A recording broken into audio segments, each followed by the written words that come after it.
The Good Old Grateful Deadcast, the official podcast of the Grateful Dead. I'm Rich Mahan with Jesse Jarnow, exploring the music and legacy of the Grateful Dead for the committed and the curious. Ladies and gentlemen, fellow Deadheads, welcome to Season 6 of the Good Old Grateful Deadcast. I'm your co-host, Rich Mahan. As always, thank you very much for tuning in. This week, we've got the third episode of our 3-show run focusing on the Grateful Dead and their association with Madison Square Garden, and specifically the shows featured in the new box set In and Out of the Garden, Madison Square Garden, 81, 82, and 83. Head on over to dead.net/deadcast. Check out all of our past episodes, including the complete seasons 1 through 5. You can link from there to your favorite podcasting platform so you can listen where you like to listen. Please help us by subscribing, hit that like button, and leave us a review. Thank you very much. Have you checked out the transcripts that we have for many of the episodes in seasons 1 through 5? Well, we've got them. Head over to dead.net/deadcast-index. Click the transcript link on the episode you'd like to explore. Well, the new Grateful Dead box set release is here. In and Out of the Garden, Madison Square Garden, 81, 82, 83. It boasts 17 CDs from 6 previously unreleased concerts recorded live in New York City at Madison Square Garden between 1981 and 1983. Also available is Madison Square Garden, New York, 3981, a 3-CD set featuring 1 full show from the box. Both titles are now available at dead.net.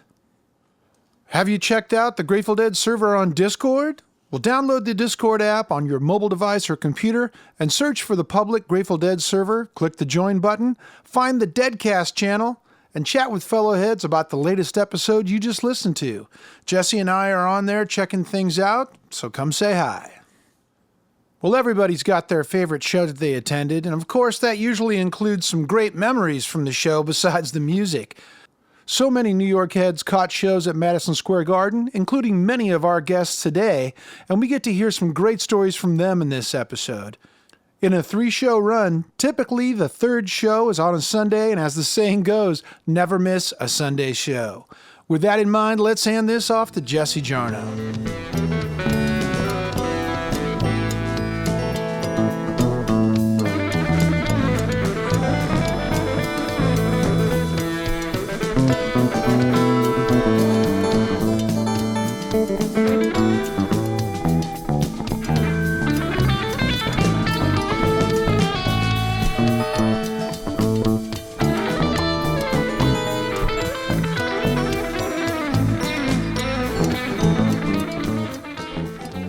To reiterate a point we made in our last episode, in the early 1980s, by most popular music standards, the Grateful Dead were in the wilderness. 1983 is the kind of year that gets fast-forwarded in books and documentaries. No new albums, no cataclysmic busts or breakups. There weren't even any side project albums besides some lovely Mickey Hart drone records. Just 4 more tours and a few local runs. The Jerry Garcia band kept trucking, of course. Bobby Weir went to Europe twice, once with the Midnights and once without. It's what Deadheads sometimes call a transition year. But they were all transition years.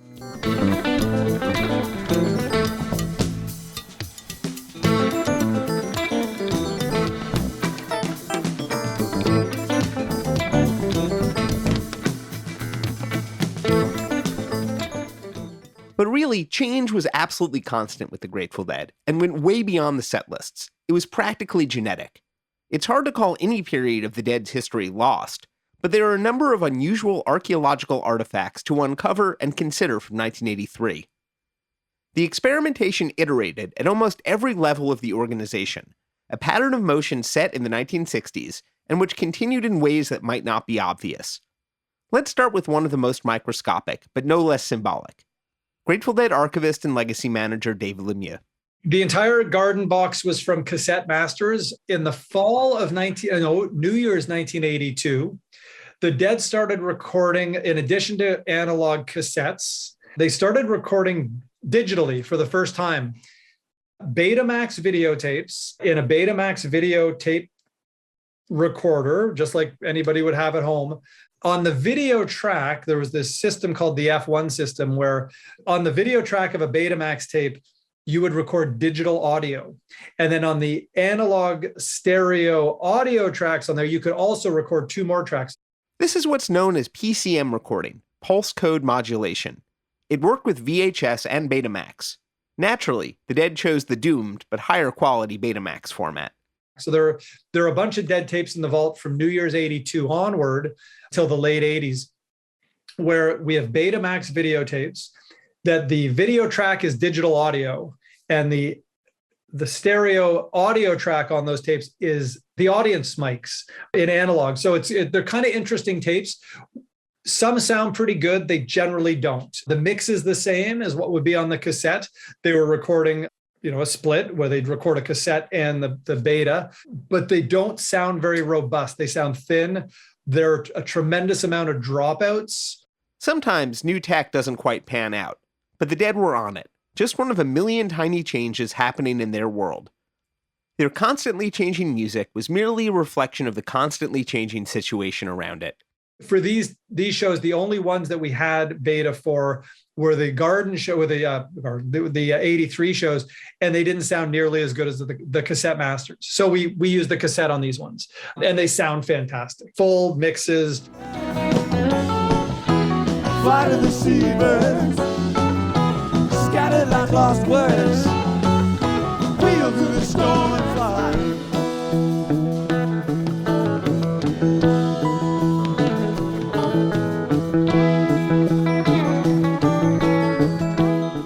And the 83s are very full sound, great keyboards on everything. They're great mixes. Everything is present where it should be. And for a cassette, I think that's a testament to Dan Healy, and it's a testament to Madison Square Garden that the venue sounds so good that it comes through in the board tapes of how good it sounds. Another year, another pair of sold-out shows at Madison Square Garden. Jack's jump, Wichita, running. You gon' hear me shout again, ladies, body down. Have a mountain Tucson and California. One man going down to go.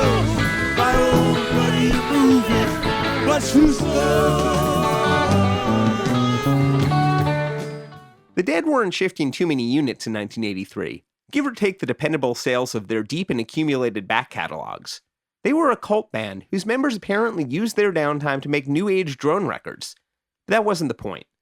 Even a melon could recognize that the healthiest part of the Dead's business in 1983, and the traditional metric by which the Dead weren't in the wilderness, was their ticket sales.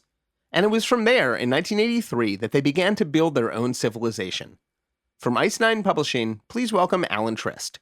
With the Grateful Dead, the demand for tickets and trying to get in there first was such a big hassle that, in a way, doing it ourselves was the easiest route, rather than going through the Ticketmaster or any of the agencies, which wouldn't have been able to handle the personal side of it, which was so much a part of Deadheads Unite. In February 1983, Steve Marcus, a young Dead fan and former employee of the Bay Area Seating Service, was brought on board to help organize mail-order tickets for the March benefit shows at the Warfield in San Francisco. The band had tried mail-order once before, in 1976, but it didn't totally work. This time it did. Marcus expected the job to last 6 weeks, but found himself employed for the next dozen years and beyond. With the band, he established Grateful Dead ticket sales, one of the Dead's most radical and consequential business moves. By the end of the year, they would even start selling books of tickets to entire tours. Considered from the most basic level, either economically or just as like a regular human, why wouldn't the Dead want to make life as easy as possible for their best customers? Here's Jerry Garcia describing Deadheads to Studs Terkel and Abe Peck on Chicago's WFMT in 1979. And they go through tremendous adventures sometimes getting to a Grateful Dead concert. Oh. Sometimes they travel hundreds and hundreds of miles. And after enough of these experiences, they get to know each other as a little internal community. You know, they bump into each other and they get to meet each other, and pretty soon they have a whole lot of stories. The same spring season in 1983 that the Dead established Grateful Dead ticket sales came the publication by Quill Books of New York of the official Book of the Deadheads. Edited by the late poster historian Paul Grushkin, it's an overflowing scrapbook of Deadhead ephemera, photographs, folklore, doggerel, deep band history, never-seen photographs, and more. It could keep Deadheads busy for months just decoding it all. Thanks to Eric Nelson, host of the Grateful Dead Zone on K-Squid in Santa Cruz, here's what Jerry Garcia had to say about it to MTV in 1983. It's really Paul's effort. It's his work and his friends and input from other Deadheads and stuff like that. It's really the Deadheads. It's their publication, in that sense. It's not really ours. It's them addressing themselves. I think that is really proper. I think that's appropriate. I'd be a little bit afraid of us addressing them. Though the Grateful Dead movie had put the spotlight on Deadheads, like Greg, the dancer in the front row, and newspapers had focused on the fan base especially after the band's return to the road in 1976, the official Book of the Deadheads was the first work that spent time exclusively in the world surrounding the band. I highly recommend it if you can find a used copy somewhere. So does Jerry. It's a great browsing book. Yeah. And it also goes right through, beginning to end, too, pretty well. Mm-hmm. I've taken it both ways, and it's all, it's kind of like a reference book in a way. It's nice to go back to and just look stuff up in it. One of Garcia's big takeaways from the book was that he could relate pretty well to Deadheads. Our primary thrust has always been pretty much the same for some reason. It really just has to do with taking your friends along with you and preferring to function that way than to choose something more expedient or more efficient or something like that. If it wasn't so accidental and dead-like, the whole thing might sound like a contrived marketing campaign. Authorize a flattering book about how fun it is to be a fan of your band while also organizing a way to more efficiently sell ticket packages? In the long improvisation of the Grateful Dead's business, it was a pretty sweet passage. But it would have been hard to miss. Last episode, we talked about the continued emergence of the Grateful Dead scene, and by 1983, the wilderness was in full summertime bloom. Please welcome back your pal and ours, Eric Schwartz, host of Lone Star Dead on KRON in Dallas. I was heavily embedded by 83. I saw every single show that year, except the first couple, and I missed New Year's that year because after seeing 60 shows, I was so fun. I couldn't get it together to go to New Year's. I was a senior that year, and I got out of high school that summer. So fall 83, I was able to do without worrying about getting back to high school. It was like Jerry described, he's like, people ask him why people do it. And he's like, I think we're just like the last bit of Wild West you can grab in America right now. You can print $500 worth of tape labels and make $10,000 off them, Eric is in no way being metaphorical. I made these in high school printing class with a ballpoint pen. There's nothing digital about them at all. And I used to be able to travel with a metal printing plate and go to Kinko's and print 4 a page at 5 cents a page. So they were like a penny a piece, and we were selling them for $1 a dozen. So I was making my money 10 times back. And I probably did make more money than my mom that year. I don't know what, a single mom's salary was in 1983, but I know I printed up 10,000 tape labels and didn't come home with any. In 8 months, I made and spent $10,000 1983 dollars. And there was no shakedown. To sell these, we would grab a handful, walk up and down the parking lots. And if I talked to a show where there was 10,000 people and talked to 2,000 of them, 200 of them gave me $1, and that was a day's pay. Motel 6 was $18. Gas was 80 cents. So we lived like kings. We really did. Last episode, we discussed how the zine scene crystallized in the early 1980s, and by 1983, the DIY publications around the Dead were flourishing, including the tour one-sheet called Michael, published by Michael Linna. Please welcome back John Leopold.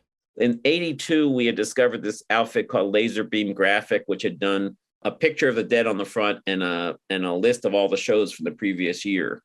So in 1983, we did one and this is how we paid to go to shows.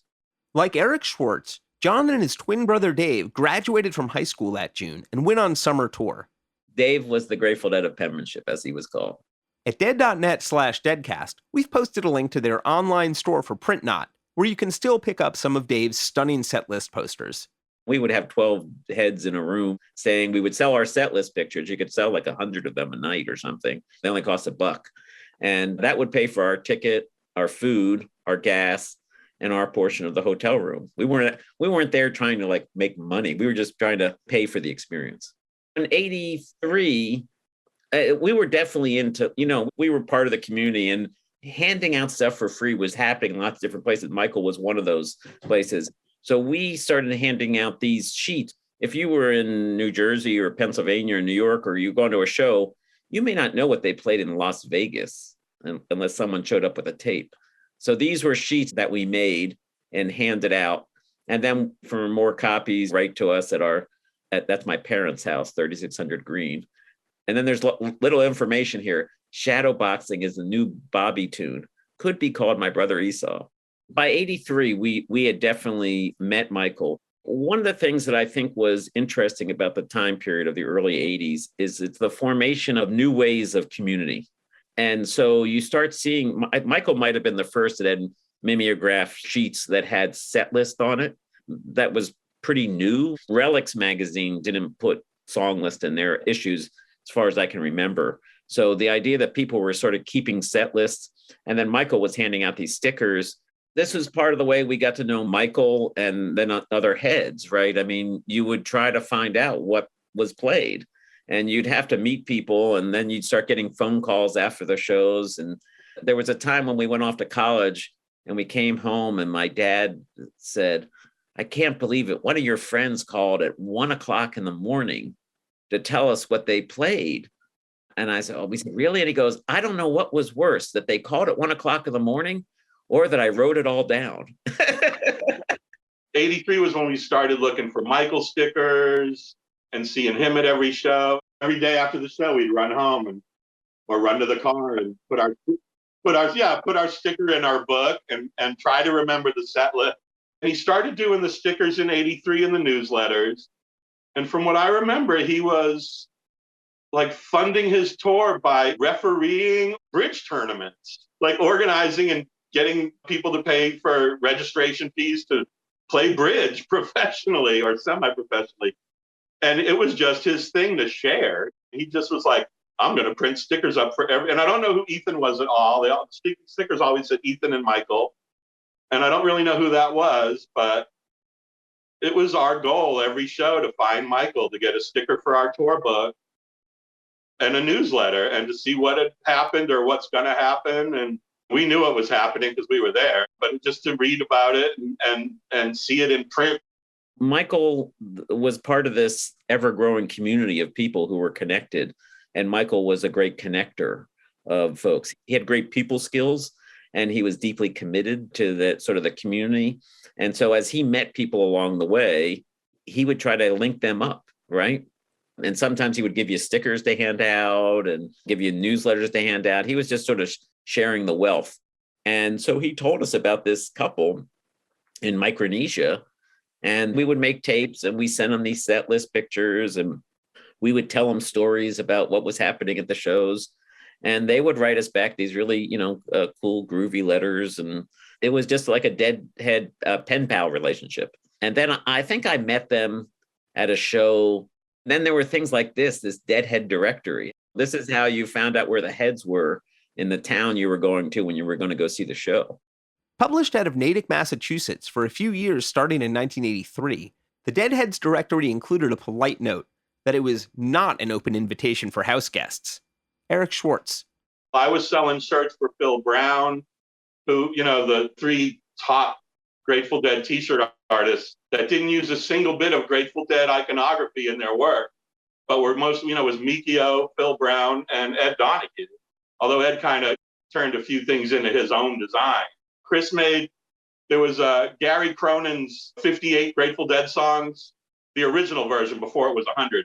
But he took the little guy with the love light and made a t-shirt with the love light guy. And it was like, everybody was biting each other's work because there was nothing digital. It was all just There's a poster. We'll take a little piece of that and turn it into a t-shirt. In the 21st century, the artifacts of the Grateful Dead parking lot in the early 1980s have an enormous pull. Just check out the prices on eBay. 4 decades later, the artists Elijah Funk and Alix Ross of Online Ceramics continue the visual conversation that began across t-shirts in the 70s, and especially the early 80s. Elijah Funk.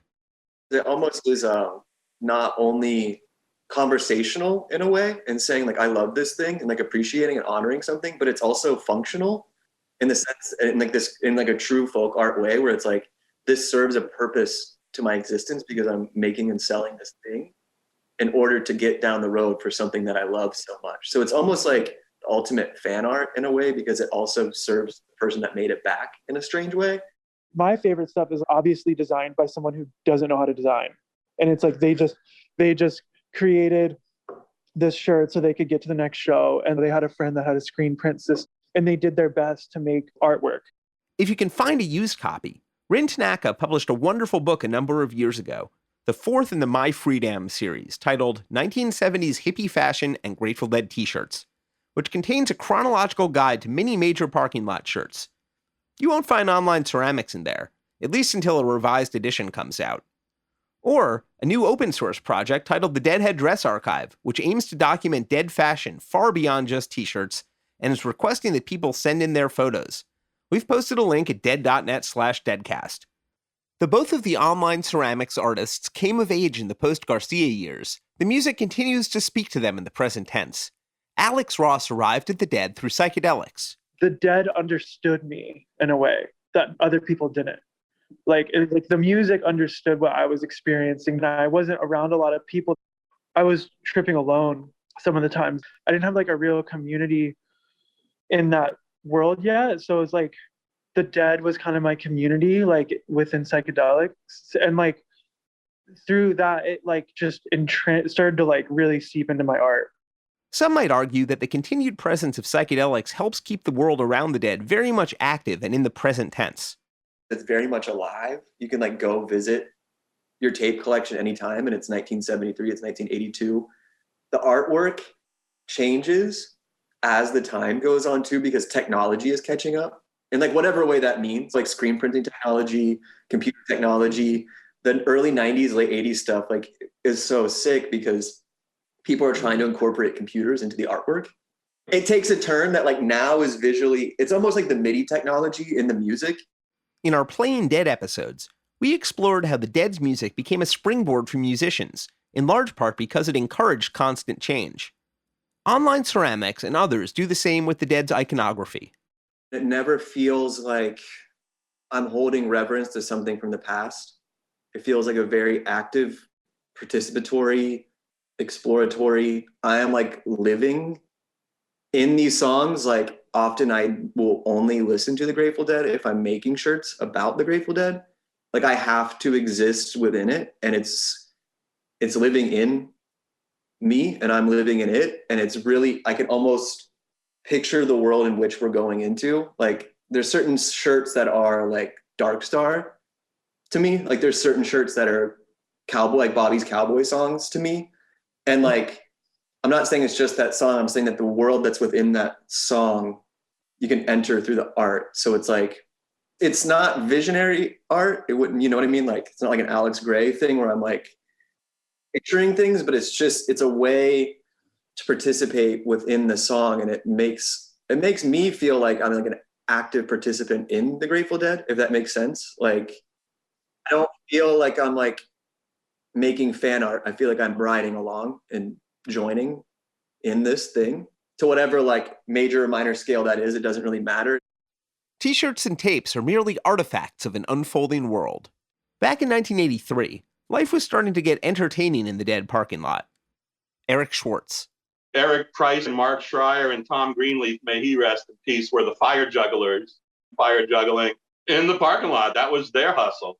Spring, summer, fall 83. I mean, when I jumped into their van filled with torches and kerosene, it was really, really a stinky ride. But that was their hustle, man. Mark was like 3 feet nothing, and Eric was a big guy, and Mark would be like on Eric's shoulders juggling fire pins and devil sticks, and they did great. They got a huge crowd. It was a small, weird tour family.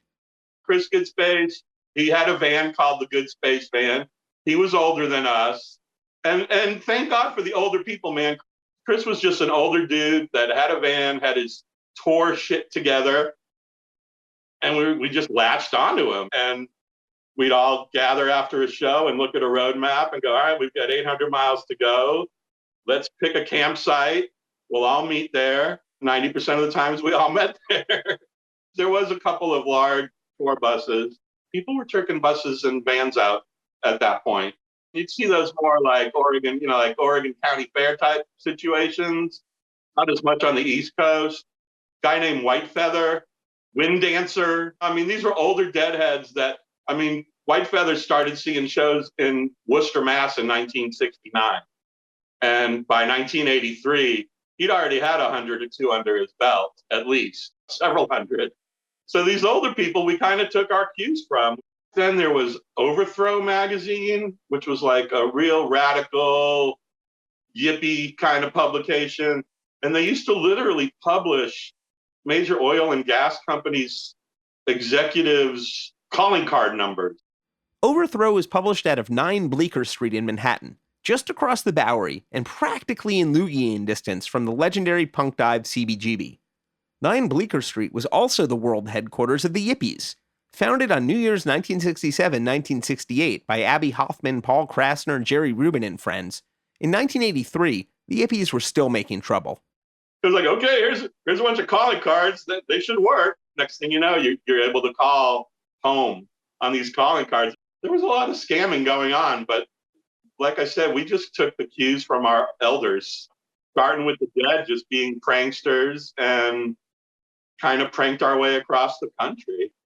We take it at least as seriously as anybody else does, but I think that they, even at their most obsessive and crazed, also have a certain sense of humor about it too, which you have to have, and we have that too. A few episodes back, promoter John Scher summarized the Dead's approach to the production of their live shows. Always trying to make it better, better, better. Dan English of Morpheus Lights joined lighting director Candace Brightman on the road in 1982. After his first few months with the band, he saw the future of lights. Right between 82 and 83 is when moving lights were introduced to the rock and roll industry. It's computerized lighting. And my company, Morpheus, was the second company to have it. The first company was Very Light, Genesis, and that whole thing. Well, 6 or 8 months later, Morpheus had moving lights. My boss, John Richardson, one day he walked in the office and he said, I just read this article.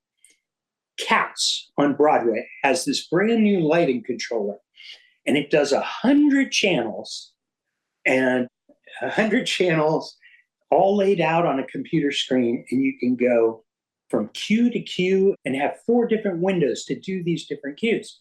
So if we just line up the lights for this channel's pan and this channel's tilt and this channel's this color, and I think each light has like 10 functions, then we could do these separate lights with 100 channels of control. Now, some lights, there are lights that have more than 100 channels of control now.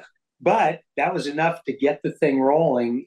And one of the first shows that my boss did was Devo. So they played at the Sacramento Memorial Auditorium, and Candace and I went to see them. And she saw that, and her mind was blown. And she was like, we have got to have this. Now, I don't know what we're going to do with them, but we've got to have it. I've been doing a few shows here and there because the schedule, the Dead touring schedule, wasn't that taxing. So it wasn't like I was busy all the time. So I was out doing other shows for Morpheus. And I did Paul Anka and even worked on the setup for Barry Manilow and things like that. And so I got the hang of running the moving lights. So I brought the moving lights to the Grateful Dead. And the first show with the moving lights was the Warfield Theater in 1983. The first run, we took 13 moving lights out. And, if 10 or 11 of them worked at the end of the show, we were like, wow, what a successful night. It was surely one of the first computers to appear regularly at a rock and roll sound and light board. One of those really early computer, the monitor was built in, had some keyboard, had a keyboard that was mostly numeric, but it was specifically built to do lighting. And it was made, Kliegel brothers made it. They aren't even in business. Each channel had a 0 to 10 voltage, and you were back there at the patching it with like these spaghetti wires. Like picture the old telephone where you patched the wire to get the thing. So yeah, we used to patch up all these huge boxes.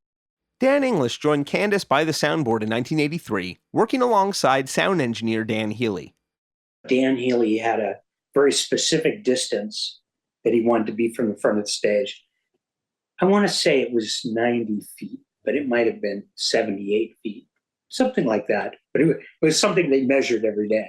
They put the soundboard, and Candace was right next to him, right on the left of him, right in the center of the arena. And then later, when we added a little station for me, I kind of sidecar to her left. The system required programming for every show.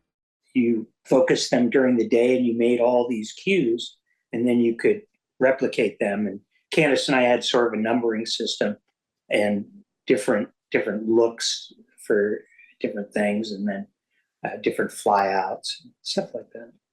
Every day you had to update the focusing, and I kind of came up with a little system where you could focus a few different places, and then you could compile that, and you could sit out there at the machine and compile it all into the rest of your show. And since, of course, all that's been streamlined. It didn't take much for Dan to become a fan of the music. It was really great because as I learned the music, which was not especially easy, but as I learned how to do lighting under Candace's tutelage and the things that she wanted to see and how we did it, I got to operate the moving lights that were around on the back. So they had a particular look and then feel to them as they moved. Whereas she was doing all the other accents and different things and some wide audience flashes. And then later on, we both had our own moving lights, and hers were going out in the audience doing all these things, and mine were on stage hitting cues. Of course, there was no set list. So Candace and I had little headsets, and we were talking to each other, even though we were next to each other, just because of how loud everything was, we would talk on headsets. And she was really good at knowing what song was coming up next, or what she thought might come up, or identifying it once it actually, someone started playing the licks of a song. She said, no, that's going to be trucking. And so then we sort of had some parameters on how it was going to go. Out in the crowd, Deadheads were doing their own tech experiments. In '83, after lugging his home stereo on tour a few times, Charlie Miller officially became a taper. When I was doing the spring tour in '83, my mom gave me her credit card with a note authorizing me to use it. And she said, this is in case of an emergency. And I came home and said I had an emergency. I had to buy a D6 and batteries and tapes. In '83, I was patching, and I would try something each night. And one night in the middle of the show at set break, I switched mics and then stuck with that. Went from Meyer M160s to Sennheiser 421s, and then I was on a 421 kick for the rest of the tour. And we got to Philly, and I had a seat that was about 10, 15 rows in front of the board, but it was on the right center, on the right side of the aisle. So it was a little bit more right than center. And I'm sitting in my seat, and this guy shows up next to me in a business suit, his briefcase. And I'm like, oh, great. I'm never going to find a taper to patch into, He opens up his briefcase, and he had a mic stand that came folded up into a big thing. He had his 421s, a D5, a vial of Coke. And, it was great. It's it doesn't matter where you were sitting, you'd always find someone near you to patch into. A handsome new book from Anthology Editions collects an overview of artifacts from the Deadhead cassette era, titled After All Is Said and Done, Taping the Grateful Dead by Mark A. Rodriguez. What began as an art project to collect one taped copy of every Dead show turned into an impressive archival book, with a thorough array of labels, also known as J-cards, plus nearly 200 pages of taper interviews and ephemera. If you're a dead freak, you want it. We've posted a link at dead.net/deadcast. Please welcome to the Deadcast, Mark Rodriguez, who, like us, is fascinated by taping culture in the 1980s especially. During that time, there was a lot of experimentation with kind of how to set up a mic and how to actually like make a really good recording given the advancements in technology. Like it's like you have the frontiersmen who are like reel to reel and audio cassette recording and like trying to figure out the mic setup, but they're not exactly like audio engineers. But by the 80s, I think you get more audio engineer type people, or people that are like even doing that as a profession, that are like, oh, you know, you want this type of mic. But the focus of Mark's book is very much the labels themselves. The print quality on a lot of them sometimes is like kind of astounding. Just speaking from an art perspective, it's like obviously like on a book press, so there's like indentation, there's like this nice subtle like 2-color layout, so you know a lot of time has been spent kind of planning it. Or like even thermographic technology, which is like the puffy paint of like printing, you know, it's like always kind of raised and like glossy. The thermographic ink expands in an unpredictable way, so sometimes it's like blotchy, but it comes out kind of slick. There's even like the Xerox ones that I can respect from a different perspective. It's like, oh, this looks like, you know, very punk. Looking through Mark's book is a reminder that the people who loved live dead tapes encompassed far more than just the obsessive tapers who made them. There's different types of J-cards, right? And there's different types of recordings. So, and there's different types of deadheads. So I met a bunch of different types of deadheads. There's like really sloppy, like probably crusty, kind of drugged out people that didn't have real archival organization or collecting organization to their bloodstream, let's say. And like, not that they're bad people for that. It's just like, it wasn't as important to like keep everything clean and organized. And then you have like the opposite side of the spectrum, which is like someone who's like deep into audio and like what the source is and where they're getting it. And maybe they also started collecting in the 70s. So like their collection is a little bit more precious and like curated, let's say. You know, what I found out was like the more boring the J-card is and like the more straightforward the information is notated on the J-card, probably the better the recording is, actually. There were a lot of dead scenes by 1983, from the committed to the curious, as they say. There was the scene surrounding the band, there was the scene of tour heads, and there were local pockets of deadheads. Today, Lee Greenfeld is going to be our avatar for a particular and fascinating generation of New York dead freaks. Several generations, actually. In 1983, he was 12 years old. My first dead records were from my parents. My dad's was a huge record collector, more a jazz guy, but in the 60s, he saw a lot of bands. I assume he saw the Dead in the 60s. Never actually asked him. But when I was a kid, at that point, I had a copy of Working Man's Dead, American Beauty, and Europe 72. Lee was of the first generation where it was possible to get into the Dead through your parents, give or take a few outliers like Elvis Costello, which we heard about in our Bickershaw Festival episode last season. I was hanging out in Central Park in the early 80s. Upper West Side. I used to hang out in Sheep's Meadow and the Monument, and everyone up there was into the Dead. And they were city kids. They were like tough kids, but they were deadheads too. I knew a lot of graffiti writers. I was a graffiti writer. I knew a lot of graffiti writers who were into the Dead, which blows a lot of like the history away. Everyone kind of paints graffiti as like just this tangential thing to hip hop, but you know, it existed before hip hop, existed before rap, and there was plenty of kids that were definitely into the Dead. Lee was a member of the community of New York youth known as the Parkies. I wrote extensively about the Parkies in my book, Heads, a biography of psychedelic America. Starting in the late 60s, the Parkies' main hangs were Bethesda Fountain, the Naumburg Bandshell, and just above and behind it, Rumsey Playfield, now the home of Summer Stage, where the Parkies wrote graffiti, skateboarded, played frisbee, and became an important east-west connection point in the LSD distribution network. One of the earliest nodes was a teenage graffiti writer named Chad Stickney. His graffiti tag was LSD Ohm, founder of the Rebels, who passed the torch to friends like Bill Rock, founder of the Rolling Thunder Writers, named for Mickey Hart's 1972 album.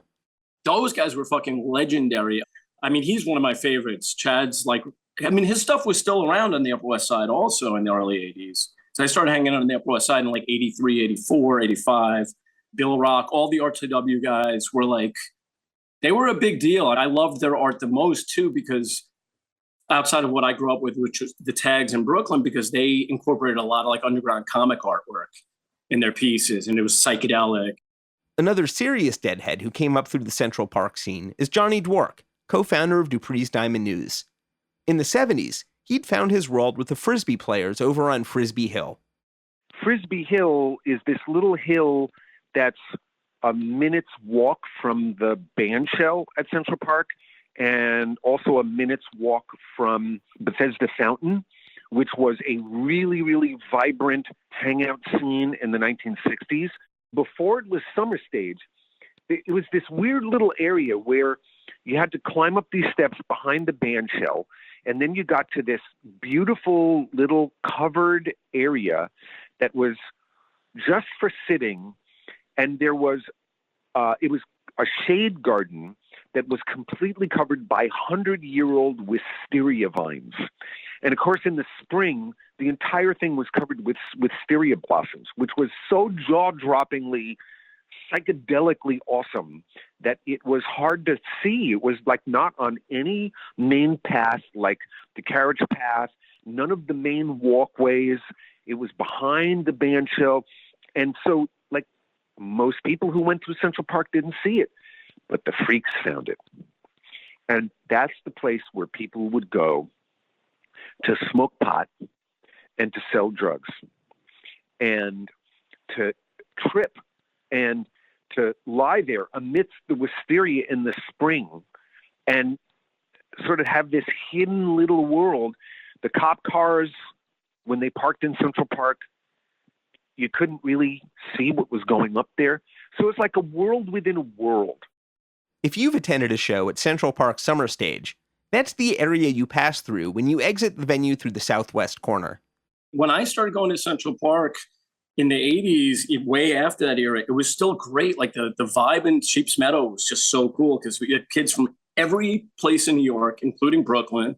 I ended up going to school on the Upper West Side, but even before I went to school, and the park still had like a vibe, you know, and it was like a really cool mixed, true melting pot of New York, both stylistically, if people were into like, you know, classic rock, you know, that's what we used to just call it all then, or punk rock or early hip hop, black, white, Puerto Rican, whatever. Everyone kind of like Central Park, like it was a pretty magical. When you walked through Central Park at that point, there was this confluence of pretty distinct subcultures. And you would, just walking through that area, be exposed to all of them. There was the burgeoning disco roller skate scene, which also had a crossover scene with the gay scene in New York at the time, which was just really starting to blossom. You had the frisbee players that were this combination on Frisbee Hill of the sort of counterculture, alternative sport jocks who had found a sport that they could call their own. And then you had the freak scene, the hippies that were sort of intermingled between all of these different scenes. Though some of the faces and tags had changed, the Deadhead graffiti scene was still going strong in the early 80s. There was a crew called Acid Writers.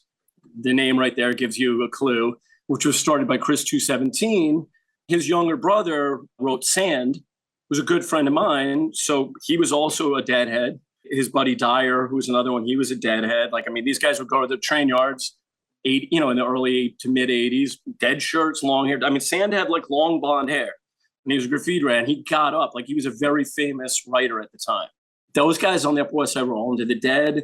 Oddly enough, Steve Miller Band was a big one, especially the first record, which is actually a killer record. Yeah, and Hot Tuna. Hot Tuna was another huge, huge Upper West Side band. Massive.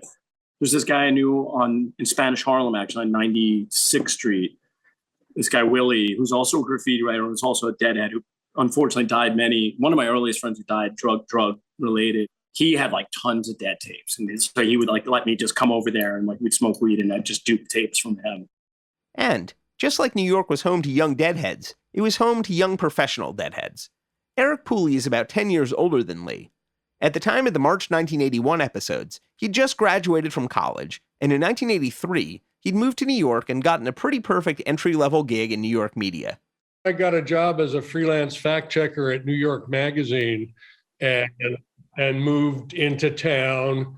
In those days, people at New York Magazine knew that I liked the Dead, but they did not approve, right? The music editor there, and I wrote some music pieces, but it wasn't until they had their resurgence in '87 that I could interest New York Magazine in a piece about the Dead, and it took a couple of years before it happened. Eric would interview Garcia in 1991, which we heard about in our 1981 episode. He made it to the first night of the Garden in 1983. This may have been like my only show of '83.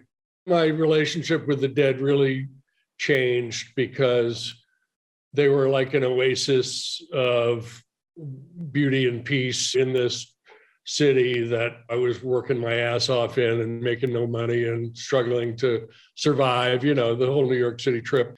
And the Garden shows were always memorable. I would have left the office and probably wore jeans to work and probably had a Dead t-shirt under my office shirt or changed in the bathroom or something like that. The New York Magazine office was at 41st and 2nd in those days. I just walked straight across, right? The bars are filled with deadheads, the streets are filled with deadheads, and the Garden has the covered area on the 7th Avenue side, which is actually the entrance to Penn Station. But if there's kind of the awning and the overhang, and there'd be gazillions of people under the overhang, and you'd mill about and try to find people you knew and usually succeed. I only saw the Dead at the Garden once, in 1994. Coming into Penn Station from Long Island, the conductor announced, "Last stop, Terrapin Station." There were lots of ways to get to a Dead show. Rich Farrell came by boat. 1983, I'm 19 years old. I'm out at sea as a cadet with a good buddy of mine who turned me on to some fantastic music. I was previously into heavy metal and the blues, but he happened to turn me on to a band called the Grateful Dead, who I was quite receptive to. And these guys sounded pretty good.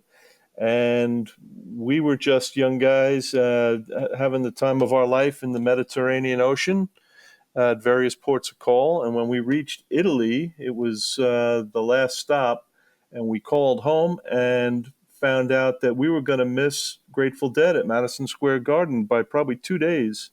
So we were pretty bummed out on the way back, on the trip back. And one day we got the ship got a telex from the ship owning office saying to speed up, must get to New York by October 11th. Well, the captain put his foot on the accelerator, and voila, we got there right at the morning of October 11th. We jumped off the ship as the moment they let us. We jumped on a subway from Brooklyn into Manhattan. First person we saw in Manhattan had tickets to sell us when we got above ground. And wouldn't you know it, I found myself at my very first Grateful Dead show after coming all the way across the sea from Italy. The fall tour was only 2 shows old when Rich Farrell's ship came in, and the Dead pulled into Madison Square Garden for Tuesday and Wednesday shows. The band had toured in the early summer and late summer, wrapping up outside Santa Cruz on September 24th, with the next leg starting back east 2 weeks later. Eric Schwartz. Richmond and Greensboro was the opening of fall tour, October 8th and 9th. John and Dave Leopold were ostensibly college freshmen. The fall of '83, we started college. And it was funny. Before we went to college, my father sat us down and he goes, "Boys, you're going to college. You're not going on tour. You're supposed to go to classes. You're not supposed to go to Grateful Dead shows. So I'm counting on you." And we did all right. We went to both college and shows. So Dave went to a few more. It was during his brief period where he was a taper. And I think that the Madison Square Garden show may have been the only East Coast show that I ever went to without him. He didn't make it. He had gone to Richmond and Greensboro, and he went to Hartford. Dave Leopold surely reported the following news to his brother that night. Eric Schwartz was an ear witness. In Greensboro, there was a rustle in the parking lot. They're sound checking St. Stephen. So we all just tore ass to the back of the venue so we could hear them sound checking St. Stephen. Dan English from Morpheus Lights. They did sound check every so often, but I mean, certainly not regularly. I would say it was a very rare circumstance that I remember. If you were in the know, you were in the know. In the new In and Out of the Garden box, you can see some of Larry Price's handwritten set lists. His deadhead mentor, Teddy, pulled him aside on the way into the show. I remember walking into the show, and Teddy goes, "Just wait. Wait till what you," and he predicted it. And so for me, the energy for that particular show was palpable. It was crackling. I don't know if that was Teddy just telling us youngster to get excited for another show, you know? Because Teddy's favorite line was, "Leave your expectations at the door." He said that his whole life about shows. You're going to get what you're going to get. But this is one of the few times he said, "Watch what you're going to get tonight." Teddy also helped in the distribution of set lists. He worked for, maybe City or Chase, decent level position where they had access to computers that would print back then, which was sort of rare in '83. And Teddy would come out, and each day the print would get smaller and smaller with the set list from the night before. And he would hand come with a whack of 100 of them. That's how he spent his day at work. There's no way to do the math, but for every committed head like Teddy or Eric Schwartz or John and Dave Leopold, there were young freaks seeing their first shows. Lee Greenfeld. I remember I took the train to 34th and then just seas of people, like more tie-dye shirts than I've ever seen, clouds of pot smoke, obviously. There was always something electric about going to Madison Square Garden, just in general, because it was like these tribes of people showing up, and it was Madison Square Garden, taking the train to the city and seeing all of the people for whatever show it would be, the Dead in particular, just like hordes of people, and like just that experience stays with you. Like the other 5 shows on the In and Out of the Garden box, the '83 MSG gigs were on school nights. Eric Schwartz.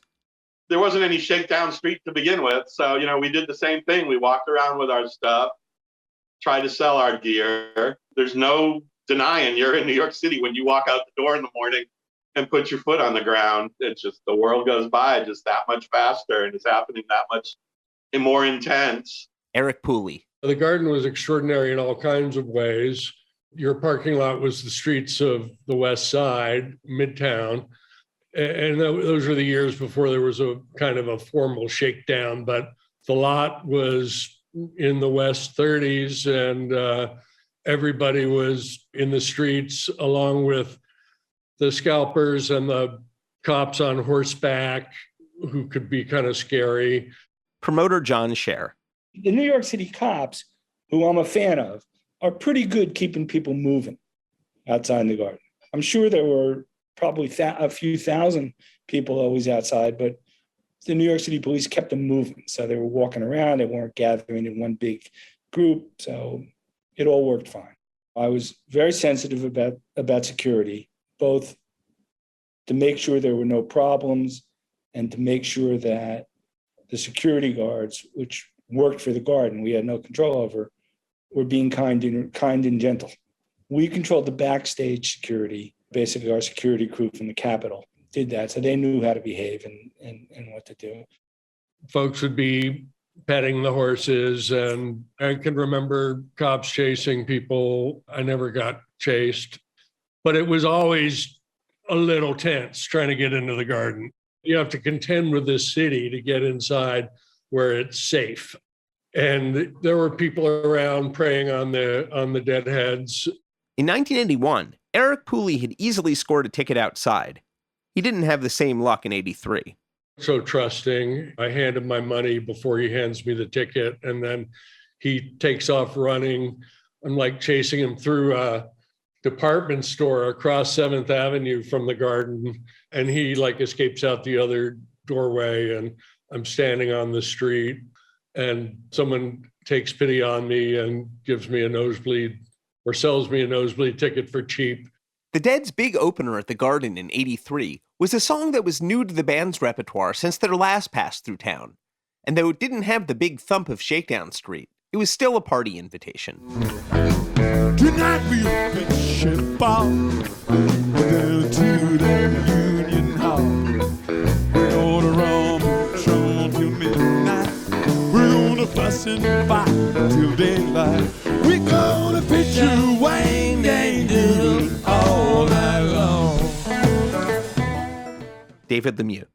Set list wise, certainly Wang Dang Doodle jumps out, and that's a brand new one. Written by Willie Dixon, Howlin' Wolf was the first to record Wang Dang Doodle for Chess Records in 1961. But it was Coco Taylor's 1965 version that made it a standard. Down all the windows, we're gonna kick down all the doors. We're gonna pitch a wang dang doodle all night long. All night long. All night long. All night long. All night long. We're gonna pitch a wang dang doodle all night long. The Dead had soundchecked Wang Dang Doodle as far back as 1973, and Weir sang a verse in the middle of Satisfaction once. Over the summer of '83, it joined the rotation in Weir's first set blues slot that had emerged in 1980, joining Little Red Rooster and CC Rider. There's a great one from a month earlier in Boise that was released as part of the Dave's Picks series.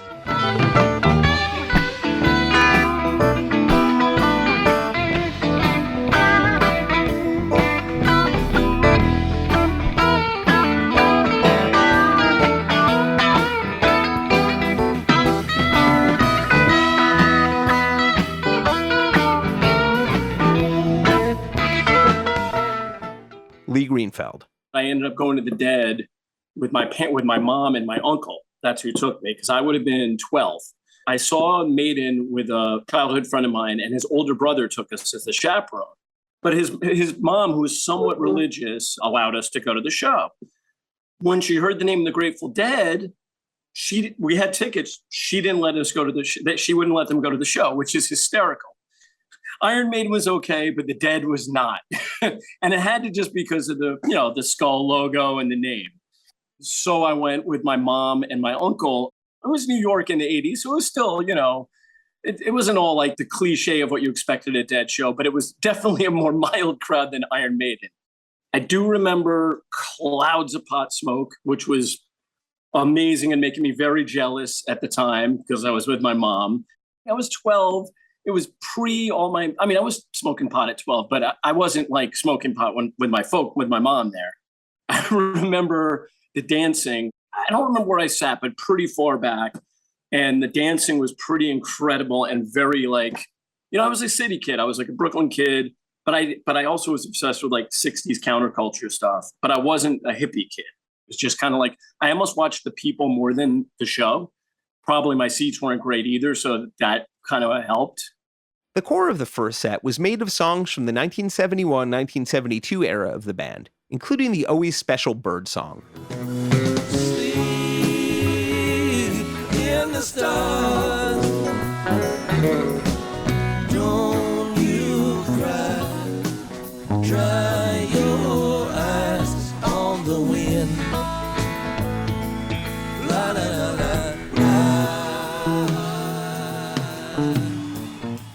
As we've said several times before, Dark Stars sometimes seem to be hiding out in Birdsong in the 80s, and this version is no exception.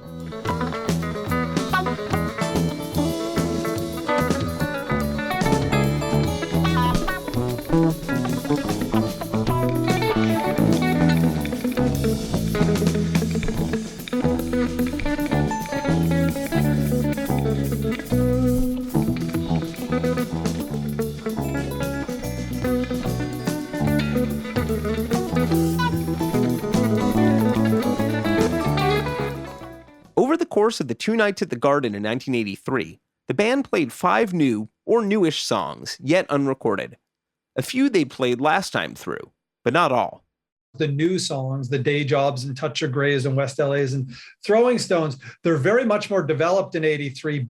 I'm a huge Throwing Stones fan. And Touch of Grey, same thing, where the song structure didn't change very much over the next few years, but the tempo did. It was a lot peppier. It was more almost day jobby in terms of its peppiness. But I do feel that those songs adding to the repertoire. And then just a few months later, in the spring of 83, they're adding Hell in a Bucket and My Brother Esau, which became a huge part of the next few years, at least. Hell in a Bucket, till today, they still play it all the time. Your imagination, champagne full of food, for a taste of your elegant pride. Maybe going to hell in a bucket, babe, but at least I'm enjoying the ride. At least I'm enjoying the ride. Hey, at least I'm enjoying the ride. Bobby's definitely enjoying the ride. Written by Weir with lyricist John Perry Barlow, Hell in a Bucket was an instant Weir power move. Destined for In the Dark and an MTV video, co-starring Weir and a duck with a leather cock ring around its neck. While arching our eyebrows in a John Belushi manner about the sexual politics of the song, it's got some pretty sick put-downs for the narcissistic 80s. You analyze me, tend to despise me, and you laugh when I stumble and fall. There may come a day I will dance on your grave. If unable to dance, I will crawl across it. If unable to dance, I'll still crawl across it. Unable to dance, I'll crawl. Like the other new songs, Hell in a Bucket would marinate for a few years before In the Dark. One upside of the Dead taking a while to record their new songs is that they were able to spend more time as new fan favorites. But of course, they still got down to business with old fan favorites.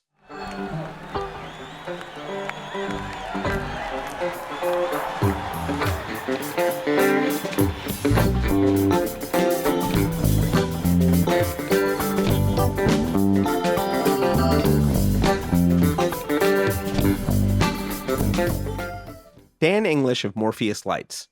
We developed some different moves and audience things that would go along with particular songs.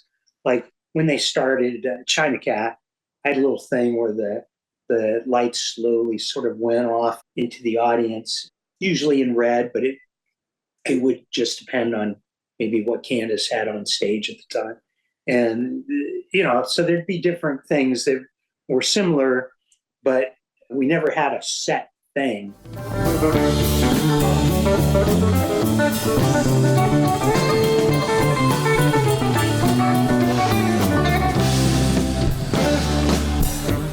People colors on the vine, in the river crying Leonardo words from our silk.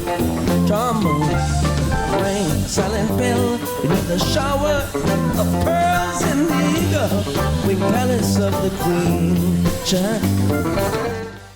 I can remember thinking that the China Rider didn't touch the one I'd seen 2 years before, but it was still awesome to hear it. The jamming out of I Need a Miracle and the jam out of Bertha into China Doll, those were all really well played. It was a really strong series of high energy, excellent Grateful Dead tunes culminating in a really gorgeous China Doll. It was unusual, first, for Bertha to appear in a second set jam slot, and second, to actually grow a jam. This is a pretty odd and cool moment. The song comes to an almost complete end, but Garcia opens a new thread, starts to pull on it, and everybody jumps right in.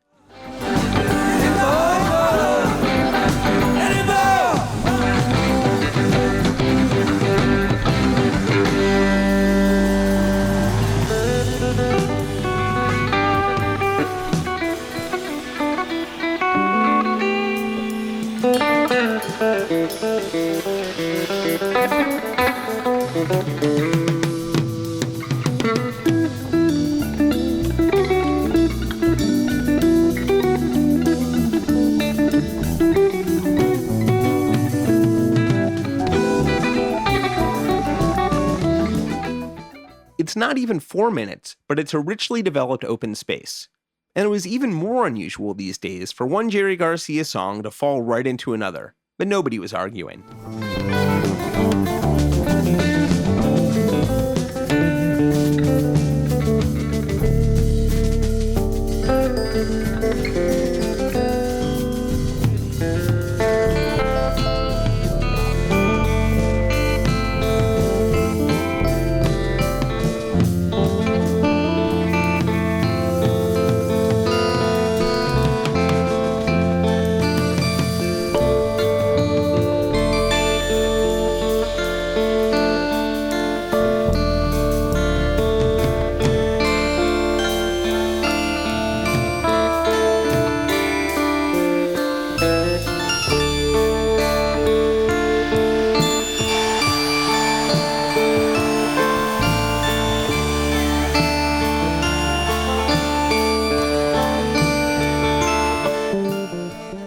great transition. Photographer Bob Minkin was down on the floor with his camera. Like Tapers, he had to work to get his gear inside. I worked at a graphic design studio in Manhattan, actually in the Ed Sullivan Theater building. I didn't start getting photo passes consistently until mid-'85.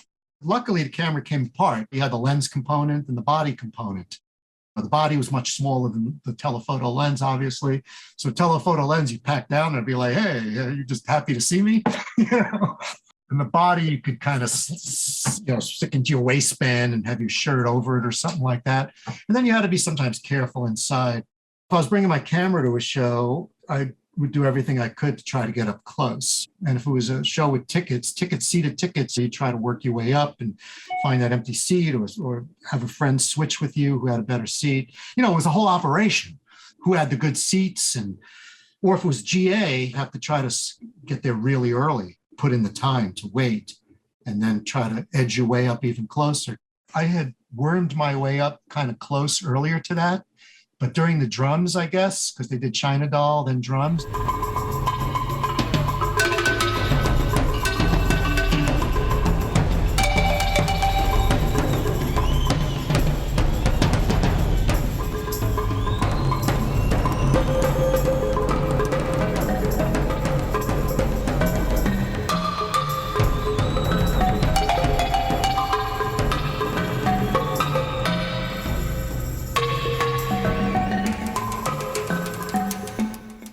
Mickey Hart had cycled some new instruments through the arsenal that year, including what I think might be a balafone in the section we just heard. Both the drums and space segments had expanded to luxurious lengths in 1983. The whole sequence lasting over 20 minutes on Mini Night, including both at the Garden. If you know what's coming next, you can hear intimations of it throughout the night's Late Space Garcia log.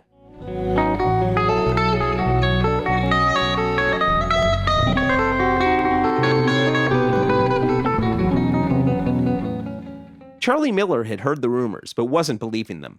We got to the Garden in 83 and people were telling me that they teased St. Stephen the night before in Greensboro. I was like, yeah, whatever. Because every tour from spring tour in 82 all the way through to 87 was, I heard the new album's coming out. Because, they kept songs in 82. And then they started doing like Day Job and Throwing Stones and Touch Ground. The new album's coming out. But then came the night's big moment, Bob Minkin. And then during the drums, I was like, I had enough of being like up close. So I was starting to pull back, like work my way back. And then the first notes of St. Stephen, I was like, reverse 180.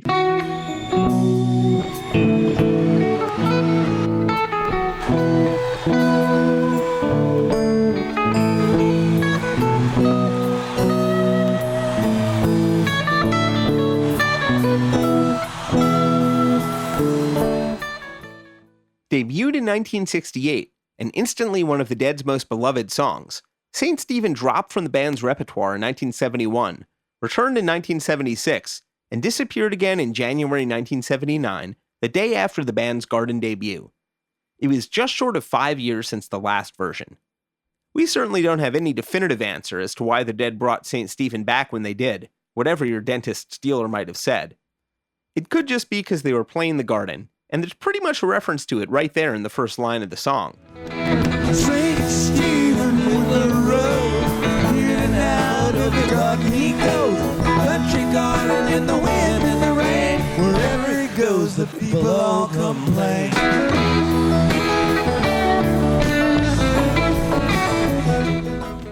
And as we used to say whenever a movie included its own name somewhere in the dialogue, we have achieved title. Nothing beats those first notes of a breakout, And then you always feel so good you were at a breakout. So my notes for that say 10-11-83 next to it, St. Stephen ! And the place just blew up when St. Stephen started. It was just, you can hear it on the tapes, but when you feel that wind going by the hairs on the back of your neck because the crowd is collectively gone, there was nothing like it. It was incredible. The crowd noise at the beginning of St. Stephen was unbelievable. It definitely drowned out the band for a while. And it was joyous. It was fun. Did it down or did it shine? Dancers are plenty in the by and by. Talk about your planet, talk about your youth. One man gathers what another man spills. Dean Heiser.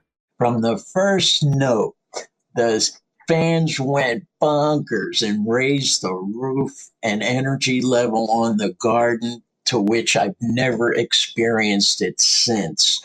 I remember sitting next to a guy, he was about 6'5", 260 pounds. When they played St. Stephen, he was bawling like a baby, and he made sure he hugged everybody in the row. He was exhilarated. Dan English of Morpheus Lights. That first year that I was doing Moving Lights was the year that they played St. Stephen in a while at the Madison Square Garden. So when they started going into it, I said, "Oh, what's this?" Ken says, "Oh my God, it's St. Stephen." And then the crowd, the roar of the crowd was overwhelming. It just sent tingles through. It was so loud, like a jet engine. That's what it sounded like. Fortunately, I didn't do as good a job lighting St. Stephen then as I do now. Let's rewind and let Jim Wise's audience tape capture that incredible rush from the beginning of the song. Imagine Dan and Candace trying to communicate through their headsets under this.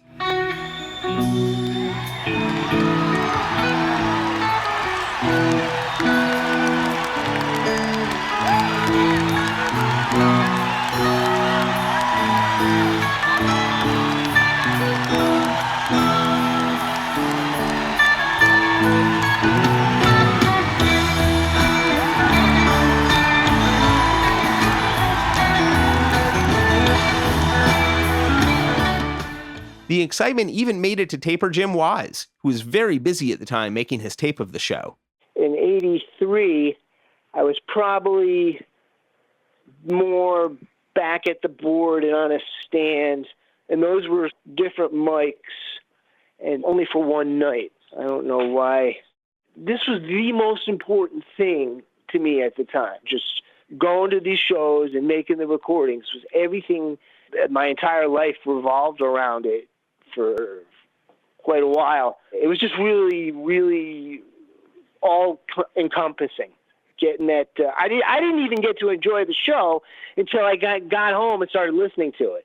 Except for something like, oh, Jesus Christ, they're playing St. Stephen. But other than that, I was just, busy in my own la-la land of taping to really be in the here and now of enjoying the show.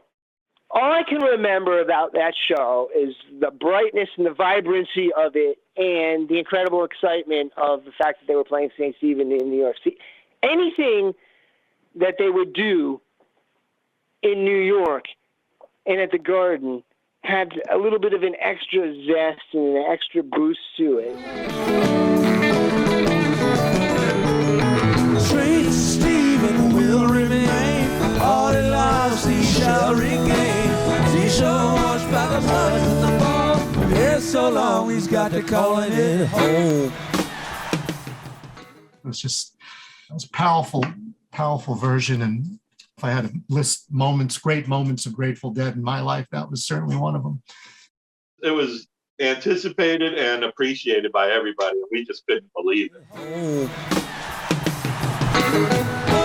Comes a crawling, the lie of the woman, feeling that curious sense of your own. And you answer, yes I can. What would be the answer to the answer?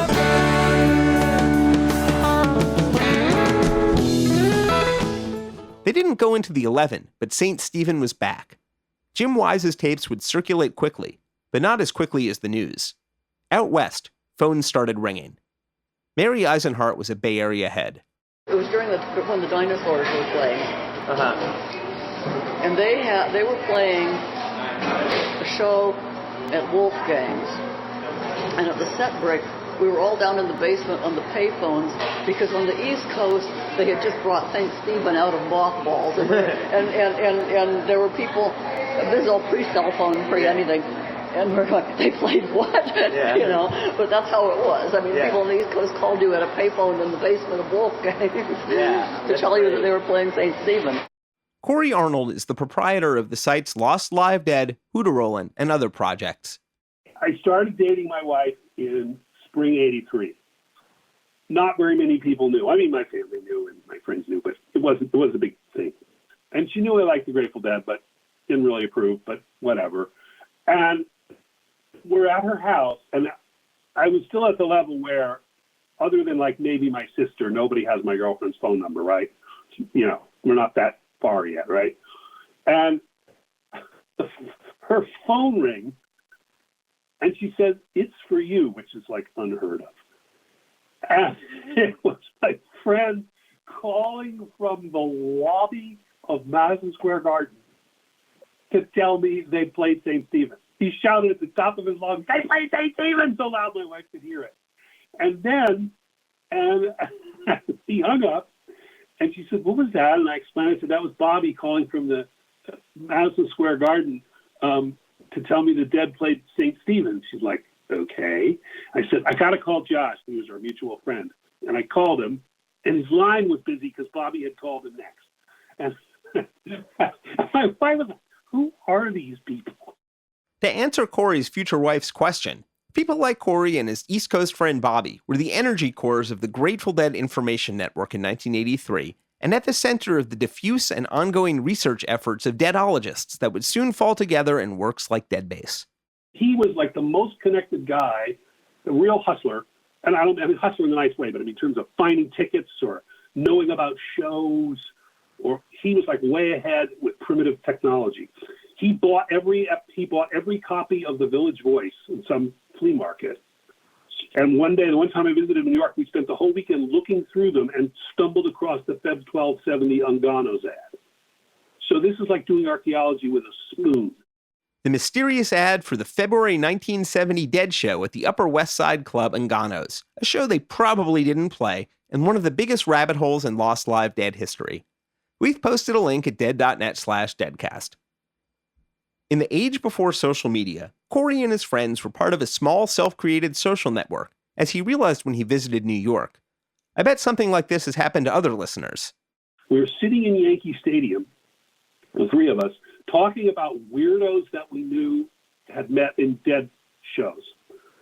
And we realized we were, all three of us, one was from LA, I'm from San Francisco, and Bobby is from Manhattan. We were talking about the same guy. He would repeat what you just said. You'd say something to him. You'd say, "Oh, I saw the Dead and they did Truckin' and something." 5 minutes later, he'd say to you, I know a guy who saw the Dead and they did Truckin'. It's like, yeah, me, 5 minutes ago. And but all three of us had met this guy in LA, San Francisco, and Manhattan and knew about it. We didn't know his name. St. Stephen would only be back briefly. One version a few days later in Hartford, another on Halloween back home in San Rafael, and then gone for good. Rumors of the song's return circulated all the way through 1995.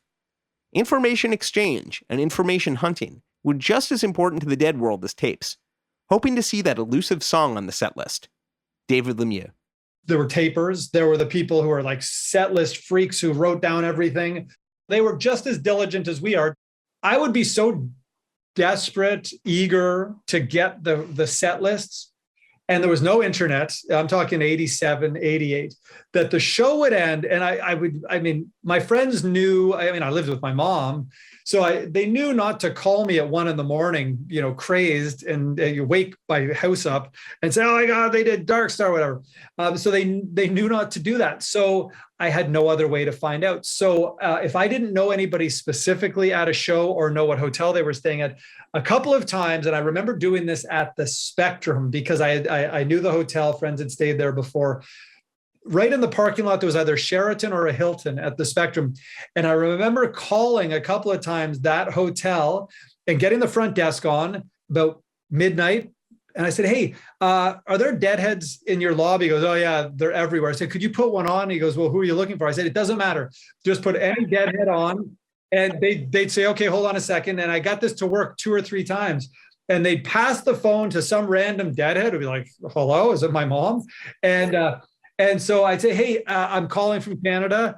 And can you tell me what they played tonight? And a couple of, well, I know one time in particular, I got the full set list and I got a little review. Oh, they opened with this great, Birth the Greatest or whatever it was. And then sometimes like, yeah, man, I think they had China Rider. So there was a little more vague, but to me, at least it was something. And now, now I'd be watching it live on the Nugs live stream.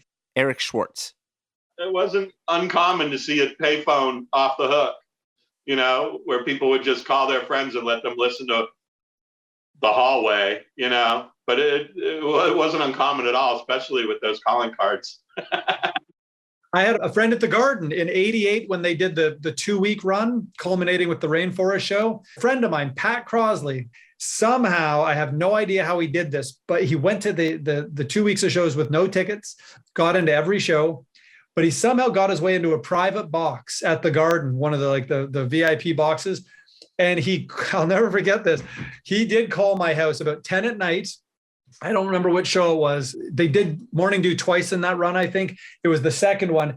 And he called from the private box and then let the phone hang off the balcony of the private box. And it just, we talk about bad audience tapes from, 1971, whatever.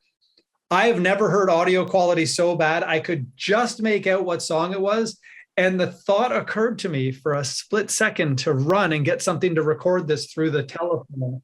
And I didn't do it because of the sound, but I got to hear the Dead play Morning Dew live without a doubt, the worst quality I've ever heard. I've heard some bad audience tapes. I'll never forget that 88 Morning Dew, Pat hanging the phone off the balcony. And my mom would come into the room and I'd be sitting there and my mom said, well, what are you doing? I said, oh, the Grateful Dead are playing live. She didn't understand what was going on. Anyway, the point we're getting at here is that, dude, they totally played St. Stephen. Bob Minkin. 10-11-83 possibly has my favorite version of Throwing Stones in that one. Which, everybody talks about St. Stephen, of course, but that Throwing Stones, man, they were still probably coming off the St. Stephen high.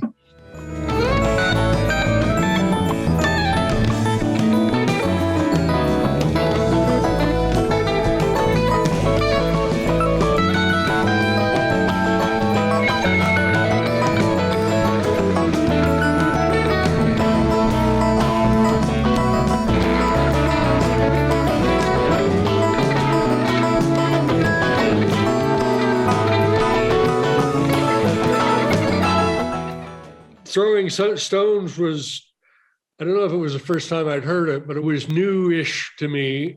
And it was before they had settled on the very Samson-like instrument break, right? They didn't have that Samson and Delilah-like Jerry part, which I felt like I saw at every Grateful Dead concert for the rest of my life, But I remember liking it was kind of a crescendoing jam.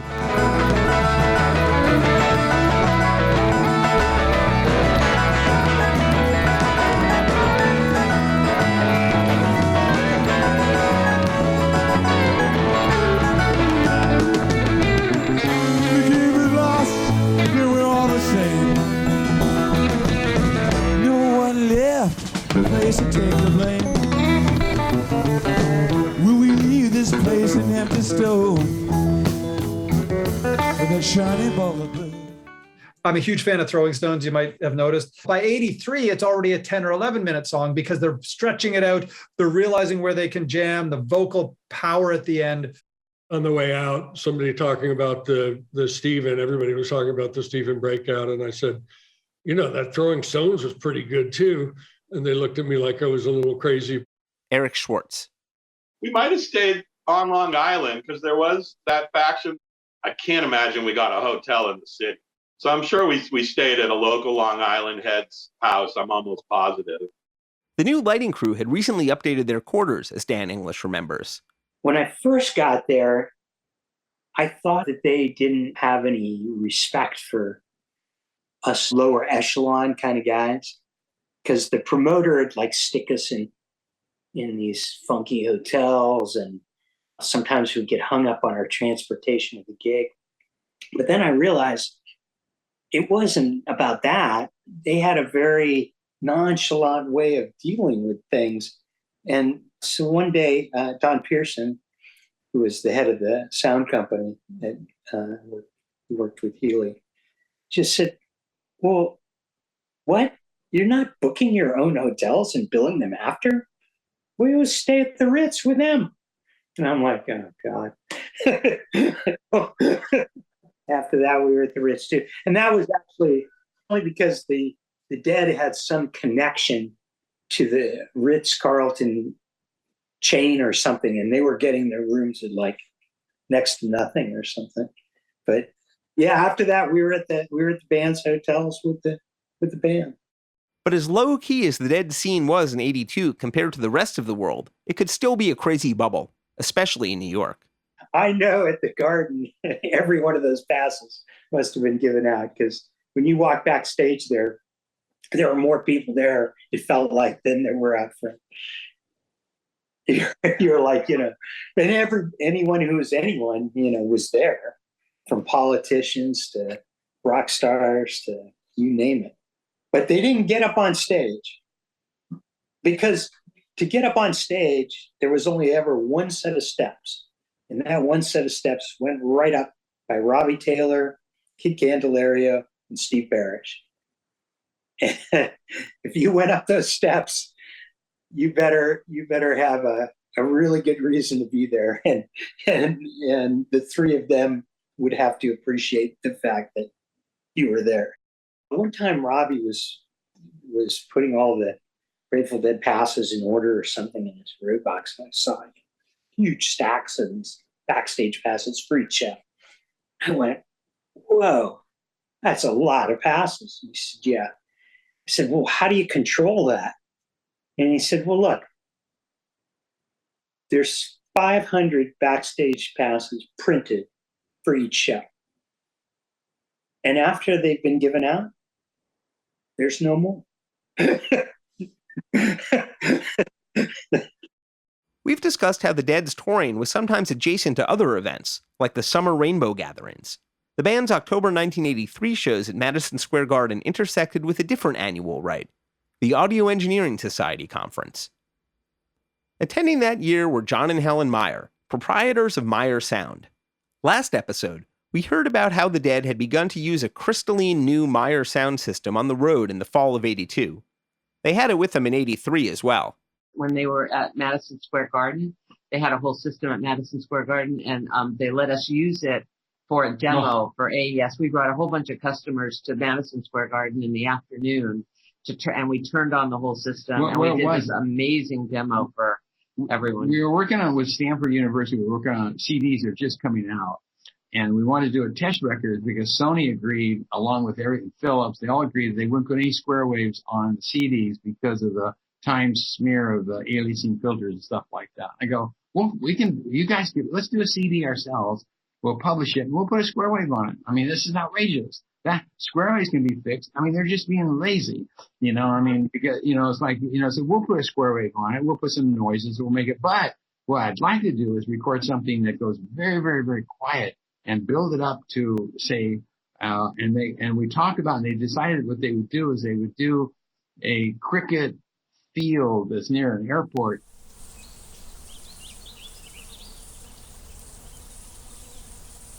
And when the jets take off, they would go over this field. And so what happens in this recording, takes about 10 minutes, is it starts out with this little cricket sound, and you hear the crickets, and then you hear this kind of something in the background, very low level. You can't quite determine what it is. The crickets stop chirping, and then pretty soon the birds stop, and you can tell it's some kind of machine sound, but still very, very low level. It builds and builds and builds, and pretty soon you can start to hear the whine. It's an engine of some kind, and it gets louder and louder and louder, and then it just swoops overhead. So we went from this very, very low level sound to shaking Madison Square Garden with full power.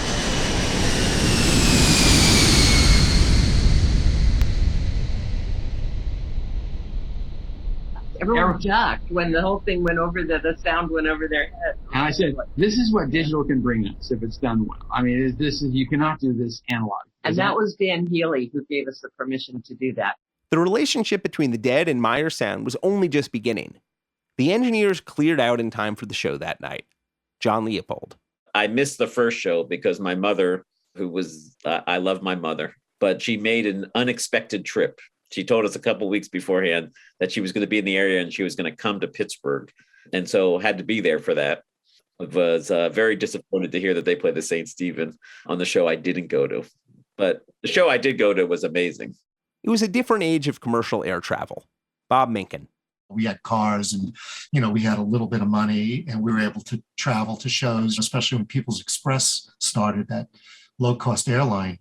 I read an article about People's Express and the Grateful Dead, how People's Express were responsible for the massive Grateful Dead fans to get to see them in multiple cities far from home because it was unbelievably cheap to fly on People's Express.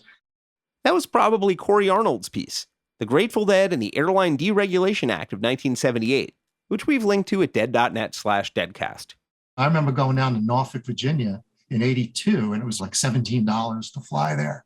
The plane would be full of fans going to the show, and we'd be snorting coke, off the dash thing. John Leopold.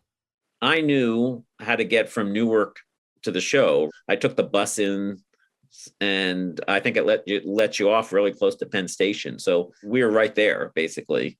And then all you had to do was wander a little bit, and you would run into somebody that you knew. And I knew that Rick and Lou Medvin and his brother Barry and some other friends were there. So you just kept an eye out for them. It was super exciting to go to New York anytime you went to New York, right? So that was great. And it was the first time I was at Madison Square Garden. So that was, Madison Square Garden has its own reputation as a historic venue. And I went in there and met up with a bunch of friends, heads that I had met already from tour. Some were from Harrisburg. Our friend Ricky D was there. Some were some other people that we had met along the way.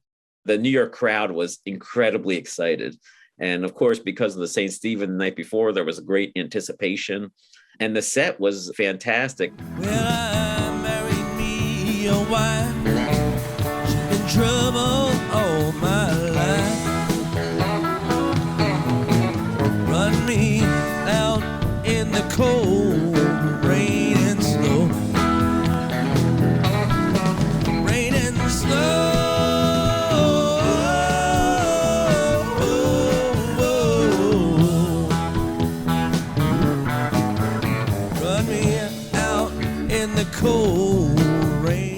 There's so many different communities and so much, New Yorkness.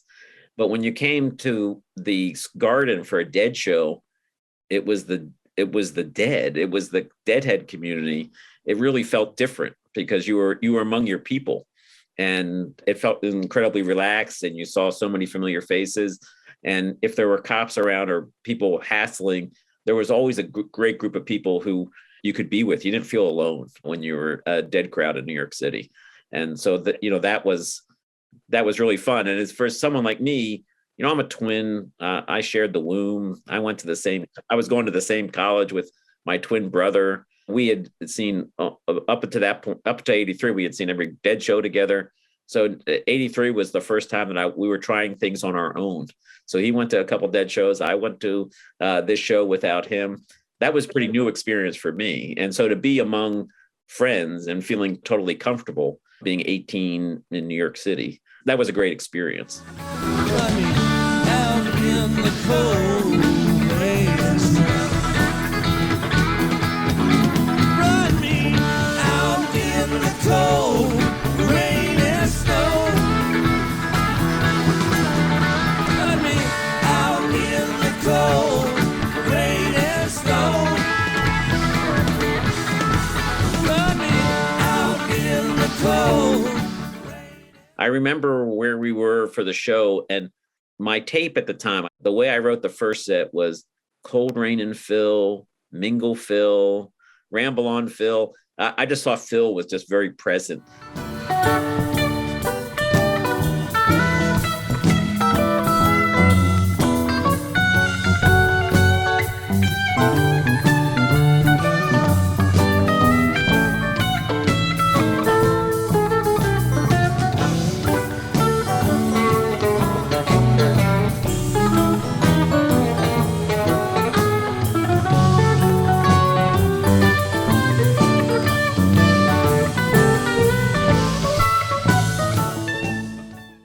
might have had reserved seats.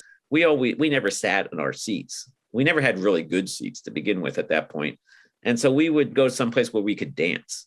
And I didn't like going outside in the halls. That wasn't a place you could do at Madison Square Garden. So we'd usually be towards the back, and you would just start seeing everybody you knew. And that was a great community of folks that stayed for years for the Dead, because there were people that you knew by first name that you would see on a regular basis and know something about, but you didn't really know them other than they were your show buddies. And that was the guy you saw or the girl you saw at the back of the hall dancing to the Grateful Dead. I remember being in the back towards the top. That was, you didn't have to fight for seats. They were playing Hell in a Bucket. And I found something that Dave had written at the time on some print knot thing where he said, the name of the new tune is Eloquent Eyes, right? Because, we didn't know what, and you could see shadow boxing. We weren't sure what that Brother Esau was called. Brother Esau killed a hunter back in 1969. Before the killing was done, his inheritance was mine. But his birthright was a water wave before a weary band. Esau gave me sleeplessness and a piece of moral land. Also new to the Dead's repertoire since the last time at the Garden was My Brother Esau, another Weir Barlow joint. Esau was a big part for 4 years. It was a song that really, it changed every single time they played it. Esau, he's on roller skates today. So he really stayed for someone in LA. Yet sometimes at night I dream he's still that hairy man, shadow boxing the apocalypse and wandering land. My Brother Esau, I'm very glad one of those snuck on here because I love Esau. I saw it at 4 of my first 6 Dead shows, and then they dropped it. They never played it again. And I love it. I think it's a quirky song. It never was played the same way twice. And I know every Dead song is never played the same way twice, but this one really wasn't. And sometimes it would open with the whole band coming in at once with that big explosion. Sometimes it would open with just the drummers with this nice little beat. And sometimes Weir would start strumming the song. And then you've got the one on In the Dark that starts with helicopters coming in. My Brother Esau would make it to In the Dark, but only on the cassette version. It lasted in the Dead's repertoire through the fall of 1987. Just like the Dead worked on different timescales and economic matrices than other popular bands, the material evolved and still evolves in its own way. Bob Weir revived My Brother Esau in 2014, and, despite being associated with the Dead's best-selling album, continued to tinker with it, recording the newest version with the Wolf Brothers on Live from Colorado, available from Third Man Records. He won't reverse his birthright anyway. Ain't like that's worth all so much today. Till sometimes at night I dream he's still a hairy man, shadow boxing the apocalypse and wandering the land. I kind of like the bits about roller skates and selling real estate in LA, though probably because they're Trey 1983. Weir got another showcase in the first set that was coming into its own in the 80s, more than a decade after it had been recorded for Weir's solo debut, Ace. Looks Like Rain now built to a space for some cool Garcia, as well as for Weir to occasionally work Blue during his extended vocal outro. Rain, rain, go away. Can't take no more fucking rain today. You're turning my whole world gray. Go away. Rain, rain, go away. Oh, my eyes, I see rain and rain and rain and rain, rain. Lord, it looks like rain and it feels like rain. Oh, here it comes again now. Dan English liked lighting it. And I also like doing Looks Like Rain because at the end, we had very limited controls on the lights in these days. But one thing we could do is we could put a breakup pattern either in the light or not in the light. So I would put it in the light. And this is before they rotated. You couldn't rotate them. Nowadays, you can rotate. So what I do is I'd point the lights straight down and I just pan them back and forth. And that would give you the idea that the gobo was rotating on the stage.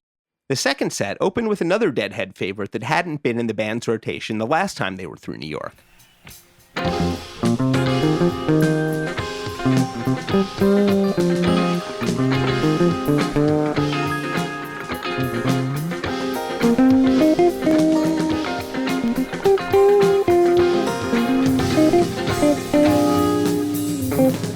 Paradise waves on the crest of a wave, her angels in rain. The Denson Tricky, Help on the Way, Slipknot, Franklin's Tower Suite opened Blues for Allah in 1975, but barely lasted a year in the band's rotation after they returned to the road in 1976. Help Slip Franklin's had come back in the spring of 83 after a 6-year absence, which is amazing. You know, Help Slip Franklin's a pretty complex piece of music, Slipknot in particular. But what I liked about it, Franklin's Tower in the non-Help Slipknot eras, which is to say from late 77 through 83, and then from 86 and 87 and 88.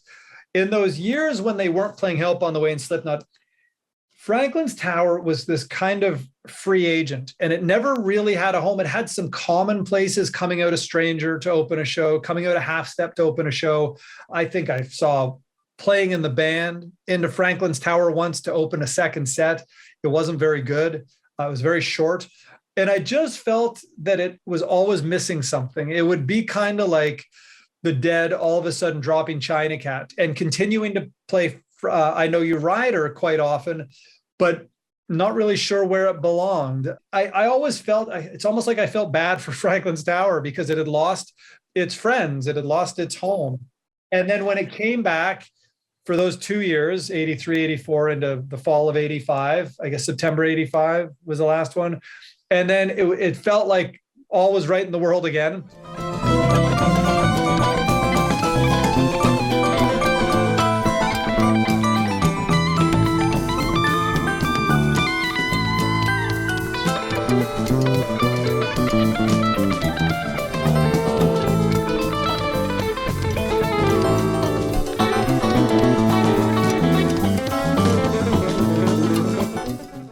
This is an incredibly well-played, very dense and dynamic, Slipknot in particular.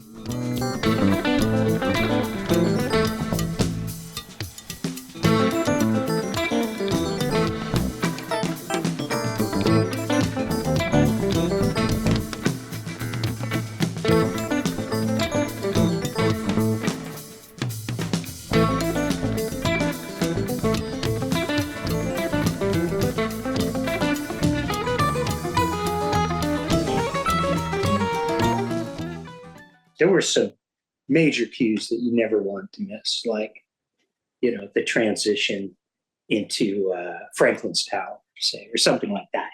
You don't want to miss that cue.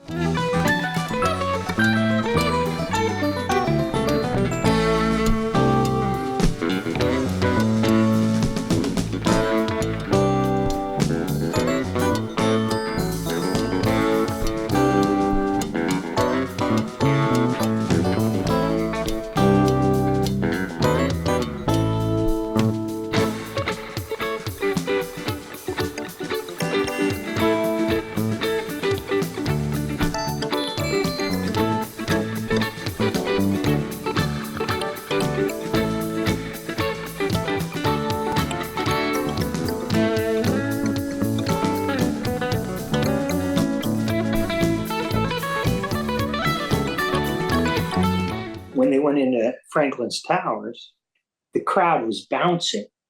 And so then the arena started bouncing. So we're in the middle of the floor and the whole thing is going like this, up and down. And so now I'm like literally holding the lighting consoles down so that they don't slide off the table. The core of the second set was a 55-minute He's Gone into Drum Space, into Truckin', into Black Peter. At the Garden in 1982, the band had played the Throwing Stones Not Fade Away combo for the first time, which is pretty much how it had stuck since then. Tonight was a now rare Not Fade Away set closer, But it was the encore from this show that most people probably remember. You say you want a revolution. Well, you know, we all want to change the world. It's evolution. Well, you know, we all want to change the world. 10-12-83 next to it, revolution, exclamation point. Possibly, like the cover of Satisfaction played in 82. This falls into the category of never actually rehearsed. Also big news was that Phil Lesh was joining Bob Weir to sing backup vocals. Big ups to Phil and Weir for doing the shooby-doo-wop part, which I think technically makes this a cover of Revolution 1 from the White Album, not just your regular old Revolution, the B-side to the Hey Jude single. It's gonna be alright. It's gonna be alright. It's gonna be alright. When we do our Dave's Picks releases and we put the credits together, their entire, not quite decades, but very long, years-long chunks where Phil simply doesn't get a vocal credit. Phil had stopped singing 77, 78, but on Truckin', he'd sing it. You can hear him really belting it out on some 77, 78 versions of Truckin', particularly 78. He's like all over those Truckins. And I love it because you get to put Phil as a vocal credit on there. But that's, I think, a really nice way to cap the box, because just a few months later, in 84, Phil he got his own mic. And that's when his microphone came back and he could sing backups anytime he wanted. And then he could start bringing in Gimme Some Lovin' with Brent, Keep On Growing. Bob Minkin got back down front for the encore. I only saw them sing together at the same mic once before, and that was at either Blacksburg, Virginia, or William and Mary in April 78, when Phil, Bobby, and Donna sang at the same mic, or maybe it was Jerry, Bobby, and Donna. But unfortunately, my shot is very overexposed, so I never put that out there. But they were singing together at the same mic. So it was very unusual to see Bobby and Phil at the same mic. People next to me, like when I got the shot of Weir and Phil singing at the mic together, they're like, "Did you get that? Did you get that?" And I'm like, "I hope so." I think so. Because, everything was manual everything, manual exposure, manual focus. I did all the black and white myself, all the developing. I had a darkroom in my house. And then I'd come home, and the next day I'd develop them. And as soon as I was able to take the negatives out of the fixer, as it was called, hold them up still wet, in the light, like scanning them. The shots of Lesh and Weir sharing a microphone did, in fact, come out. You can see them in the new In and Out of the Garden box. It would become one of Bob's most famous sequence of photos. For Dan English, the 1983 fall tour made both a lifelong impact, but also an immediate one the following spring. I definitely had some great times there during that, and it changed my life. It changed my life and the course of my life, and what I did. I took the initial moving lights down to install in a rehearsal studio for the Jackson Victory Tour. And my boss said, "We'll get someone else to work with Candace. I want you to do this thing with the Jacksons, blah, blah, blah. It's really important, et cetera, et cetera, et cetera." And after about a week of that, trying to put that together, I was like, "Nope, can't do it." So the Dead tour is starting like next week. I'm coming back to do that. And we got my good friend Dave Chance, who later became Candace's board op after myself. He went down and he did the Victory Tour and had a great time. Dan English also witnessed one of the most important changes in Dead history. By 1983, the tapers were everywhere. And more specifically, their microphones were everywhere. And even more specifically, they were blocking the view of front-of-house engineer Dan Healy. I think on that 83 tour is when Dan started, like, this is out of control. I got to regiment this. And how it happened was, I forget which arena we were at, but we're all set up. We're on a riser that's only maybe 1.5 feet tall or something like that out in the middle of the arena. And so Before the show, everything's great. And as soon as the house lights went out, all these people started raising their mic stands. And they did so right in front of us. So Dan Healy couldn't see the stage. Candace couldn't see the stage. I couldn't see the stage. The next year would be another year of innovations in the Grateful Dead's world. In the spring, they would launch the Rex Foundation, a charitable wing to help organize the band's numerous benefits. In the fall, they introduced the Tapers section, actually originally referred to in the band's meeting minutes as the Tapester section. How's that for a different identity, all you tapesters out there? Both would become new corners of the Dead economy.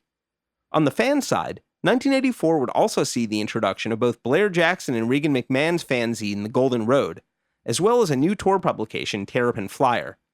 The Dead kept on touring, perhaps obviously, though they didn't return to Madison Square Garden for a few years, playing the Meadowlands in New Jersey in 1984 and 1985. In 1986, John Scher would book them a 3-night Madison Square Garden return, 3 years to the day of their last visit. But Jerry Garcia fell ill, and the band canceled their fall tour.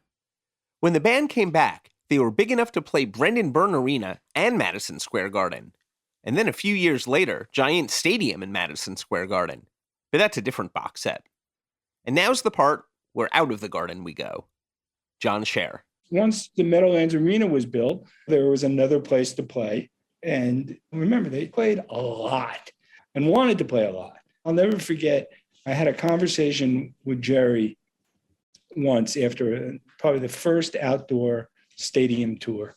At the end of the tour, and it was hot, it's hard to do a summer outdoor stadium tour. Everybody was pretty pooped. And the last show, he asked me to come over. They used to have these like little tents in the back of the stage that they hung out in. They weren't really dressing room people. And he said, John, I'm gonna go to Hawaii for a couple of weeks, and then let's do a Garcia band tour. And I said, are you fucking nuts? You just did 15 stadiums or whatever. Take it easy. Take a little bit of time. And he looked me straight in the eye and he said, John, let me tell you something. I play my guitar 365 days a year. There are no days that I don't play my guitar. All right. So I might as well get paid for it. One long party from front to end, to the whistle going round the bend. No red hurry, what do you say? Might as well travel the elegant way. Might as well, might as well, might as well, might as well. We'd like to thank our guests in this episode, Alan Trist, David Lemieux, Eric Schwartz, John Leopold, Elijah Funk, Alix Ross, Dan English, Charlie Miller, Mark Rodriguez, Lee Greenfeld, Johnny Dwork, Eric Pooley, Rich Farrell, Larry Price, John Scher, Bob Minkin, Dan Heiser, Jim Wise, Mary Eisenhart, Corry Arnold, Helen Meyer, and John Meyer. Extra special thanks to friends David Gans and Blair Jackson for contributing audio from their interview archive. And thanks very much to you for tuning in. Don't forget to like and subscribe, and keep your tour stories coming by recording yours over at stories.dead.net. See you at the next show. Executive producers for the Good Old Grateful Deadcast, Mark Pincus and Doran Tyson. Produced for Rhino Entertainment by Rich Mahan Productions and Jesse Jarno. Special thanks to David Lemieux. All rights reserved.